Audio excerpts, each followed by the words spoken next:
So we have two presentations to do tonight, and I'm going to introduce, first of all, to get the first one going, Dr. Jim Boutillier, who was both a dean and a professor here at Royal Roads Military College for, I believe, 25 years plus, Jim, who will do the first presentation. Jim? Thank you very much, Dave.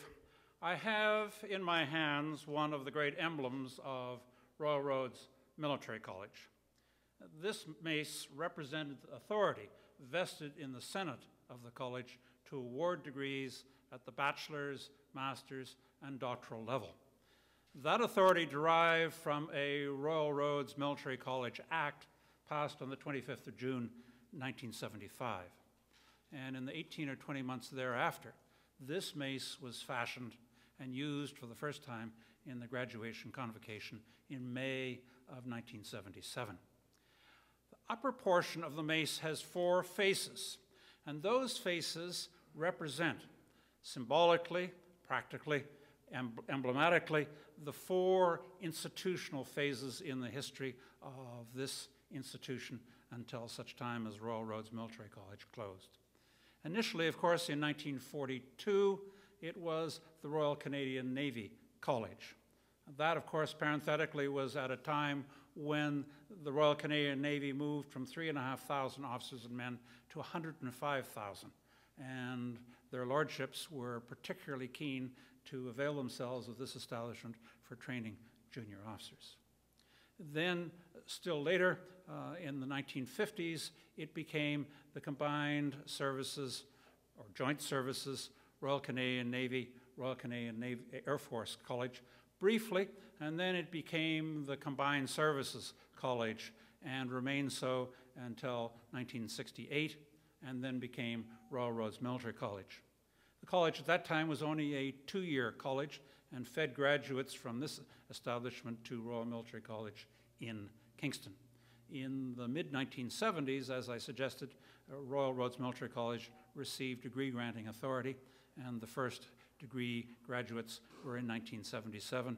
And every year thereafter until 1995, when the college closed, this mace was borne by the mace bearer before the academic procession, laid up on the dais to the left of the Senate to represent the authority of that body, and was last used for the cadet graduation in May of 1995, and then for the graduate degree convocation in July of 1995.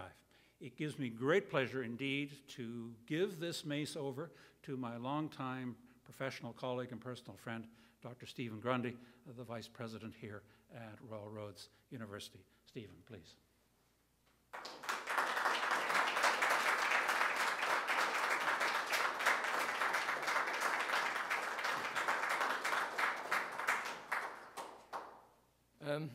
Well, I can't say really what an honor this is. It squares the circle for me.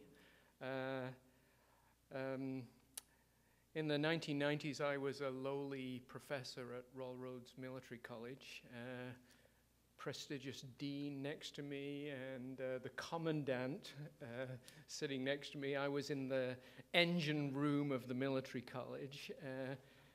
And then to receive this now as the vice president and academic of Royal Roads University is truly, really squaring the circle for me.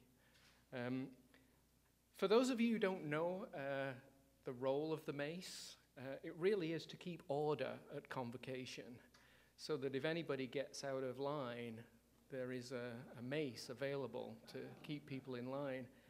And I have to say, now that we will now probably have 2 maces at convocation, the mace of Royal Roads University and the mace of Royal Roads Military College. And I have to say that looking and feeling both of these maces, I'm going to be taking this one. If there's any trouble at convocation, this will be the mace I'll choose. I really would like to thank the people who were involved in returning this mace to the university here.